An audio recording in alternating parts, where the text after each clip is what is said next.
পিঠে ব্যথা বা মেরুদণ্ডে ডিস্কের সমস্যার ১-০টি সাধারণ কারণ কি?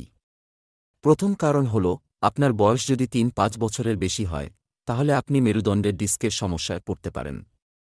বয়সের সাথে সাথে মেরুদণ্ডের চাকতির স্থিতিস্থাপকতা হ্রাস পায় এবং লোড বহন ক্ষমতা হ্রাস পায়। সুতরাং বয়সের সাথে সাথে আপনি যদি আপনার পিঠের যত্ন না নেন, তাহলে আপনার পিঠে ব্যথা হতে পারে। দ্বিতীয় কারণ শরীরের ওজন। আপনি যদি স্থূল হন এবং আপনার পেট বড় হয়, তাহলে মেরুদণ্ডে আরও চাপ পড়ে। সুতরাং একটি স্বাস্থ্যকর শরীরের ওজন বজায় রাখার চেষ্টা করুন। তৃতীয়ত, আপনি যদি একজন সিগারেট ধূমপায়ী হন, তবে আপনি দ্রুত মেরুদণ্ডের ডিস্কের সমস্যাগুলি বিকাশ করবেন, কারণ সিগারেট মেরুদণ্ডের ডিস্কে রক্তপ্রবাহ হ্রাস করে। এরপরে আপনার যদি একটি আসীন জীবনধারা থাকে, যেমন আপনাকে দীর্ঘ সময় ধরে চেয়ারে বসে থাকতে হয়, তবে মেরুদণ্ডের ডিস্কের সমস্যাও বৃদ্ধি পায়। পরবর্তী গুরুত্বপূর্ণ বিষয় হল আপনার বসার ভঙ্গি। আপনি যদি ভালো ভঙ্গিতে না বসে থাকেন বা একটি ভালো বসার চেয়ার ব্যবহার করেন, তবে এটি আপনার পিঠের নিচের অংশে অনেক চাপ দেয়। তাই সবসময় ভালো অফিস চেয়ার ব্যবহার করুন। এছাড়াও আপনার ঘুমানোর ভঙ্গিও সমান গুরুত্বপূর্ণ। আপনার হাঁটু ভাঁজ করে আরামদায়ক গদিতে ঘুমানো উচিত এবং আপনার পাশে ঘুমানো উচিত। মেরুদণ্ডে আপনার ডিস্কের জন্য এটি সবচেয়ে আরামদায়ক ভঙ্গি। পরবর্তী গুরুত্বপূর্ণ বিষয় হল আপনার ভ্রমণ সম্পর্কে। আপনি যদি খারাপ রাস্তায় ১ ঘন্টার বেশি সময় ধরে ভ্রমণ করেন, তাহলে এটি ভাইব্রেশনাল স্পাইন ইনজুরি নামে পরিচিত। এটি মেরুদণ্ডে ত্বরিত ডিস্কের অবক্ষয় ঘটায়।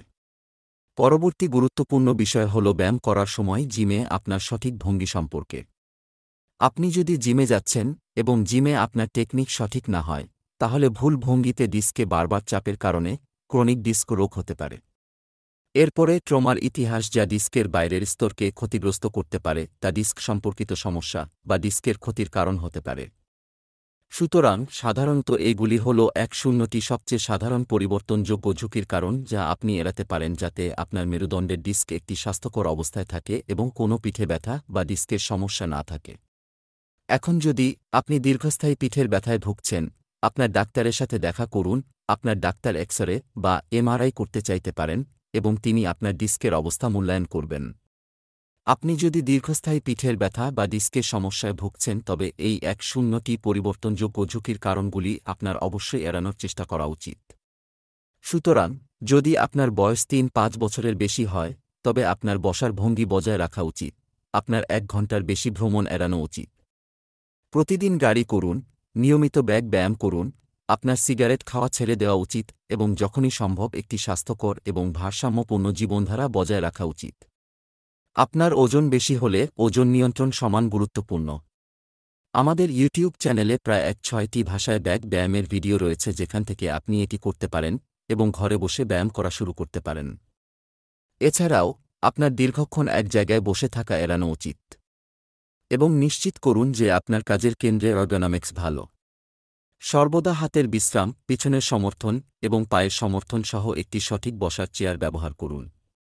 যখনই আপনি একটি ল্যাপটপে কাজ করছেন বা দীর্ঘ সময় ধরে অধ্যয়ন করছেন, নিশ্চিত করুন যে আপনি এটি একটি টেবিলে করছেন যাতে আপনার ভঙ্গি সবসময় ভালো থাকে।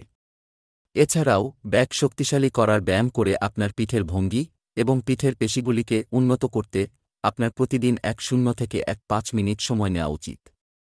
আপনি যদি জিমে যাচ্ছেন, ব্যায়াম শুরু করার আগে সঠিক ওয়ার্ম আপ ব্যায়াম করুন। এছাড়াও ব্যায়াম করার সময় সঠিক কৌশলগুলি ব্যবহার করুন, বিশেষ করে নিচের পিঠের জন্য, যাতে আপনি কোনো ভুল ব্যায়াম না করেন এবং আপনার মেরুদণ্ডের ডিস্কে আঘাত না লাগে। ধন্যবাদ।